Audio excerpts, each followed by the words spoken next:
एक बार माता पार्वती ने भगवान शिव शंकर से पूछा कि ऐसा कौन सा श्रेष्ठ और सरल व्रत पूजन है जिससे मृत्यु लोक के प्राणी सहज ही आपकी कृपा प्राप्त कर लेते हैं।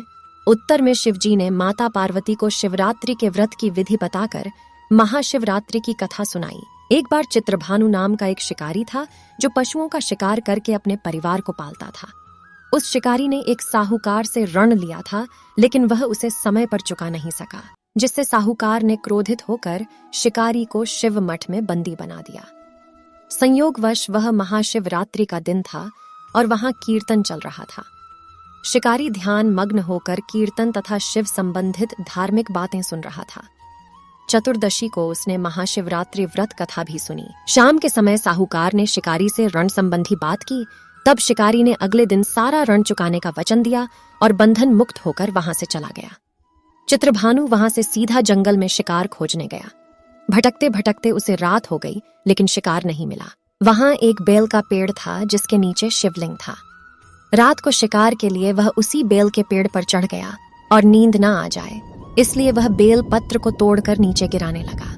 वह बार बार बेल पत्र तोड़ता और नीचे गिराता, जिससे बेल पत्र नीचे स्थित शिवलिंग पर जाकर गिरने लगे। इस प्रकार दिन भर भूखे प्यासे रहने से शिकारी का व्रत भी पूर्ण हो गया और शिवलिंग पर बेल पत्र भी चढ़ गए। रात्रि का एक पहर बीत जाने के पश्चात वहां एक गर्भवती हिरणी आई। उसका शिकार करने के लिए शिकारी ने जैसे ही अपने धनुष पर तीर चढ़ाया तो वह हिरणी बोली, मैं गर्भवती हूं और शीघ्र ही बच्चे को जन्म देने वाली हूं।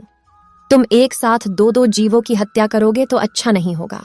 मैं अपने बच्चे को जन्म देकर शीघ्र ही तुम्हारे पास आ जाऊंगी। हिरणी की बात सुनकर शिकारी के मन में दया आ गई और उसने हिरणी को जाने दिया।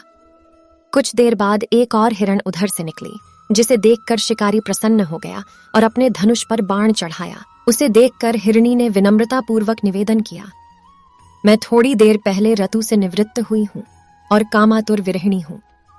मैं अपने प्रिय की खोज में भटक रही हूं और अपने पति से मिलकर शीघ्र ही तुम्हारे पास लौट आऊंगी।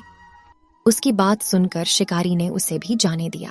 रात्रि का अंतिम पहर बीत ही रहा था कि तभी एक और मृगी अपने बच्चों के साथ उधर से गुजरी। उसे देखकर शिकारी ने तुरंत ही अपना धनुष उठाया और बाण चलाने ही वाला था कि वह मृगी बोली, यदि तुम मुझे मार दोगे तो मेरे बच्चे जंगल में भटक जाएंगे। मैं अपने बच्चों को इनके पिता के पास छोड़कर शीघ्र ही तुम्हारे समक्ष आऊंगी। मृगी की बात सुनकर शिकारी बोला, मैं 2 बार अपना शिकार खो चुका हूं। मेरे बच्चे भूख प्यास से तड़प रहे होंगे। उत्तर में मृगी ने कहा कि जैसे तुम्हें अपने बच्चों की ममता सता रही है, ठीक वैसे ही मुझे भी। मैं थोड़ी देर के लिए तुमसे जीवन दान मांग रही हूँ। बच्चों को इनके पिता के पास छोड़कर मैं तुम्हारे पास आने की प्रतिज्ञा करती हूँ। मृगी का दीन स्वर सुनकर शिकारी को दया आ गई और उसने उसे भी जाने दिया। शिकार के अभाव में बेल के पेड़ पर बैठा शिकारी बेलपत्र तोड़कर गिराता जा रहा था। जब सुबह होने को आई तब एक हष्ट पुष्ट मृग उस तरफ आया। तब शिकारी ने सोचा कि इसका तो अवश्य शिकार कर लूंगा।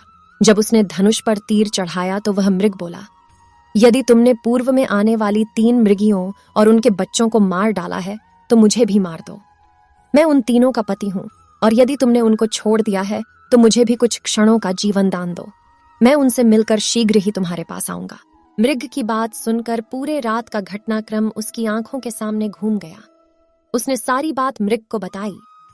तब उसने कहा कि मेरी तीनों पत्नियां जिस प्रकार प्रतिज्ञाबद्ध होकर गई हैं, मेरी मृत्यु से उनकी प्रतिज्ञा टूट जाएगी और वह अपने धर्म का पालन नहीं कर सकेगी। जिस प्रकार तुमने उन्हें विश्वास पात्र मानकर छोड़ा है, वैसे ही मुझे भी कुछ क्षणों का जीवन दान दो।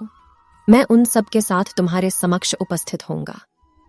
उपवास, रात्रि जागरण और शिवलिंग पर बेलपत्र चढ़ाने से शिकारी का हिंसक हृदय निर्मल हो गया और उसमें भगवद शक्ति का वास हो गया।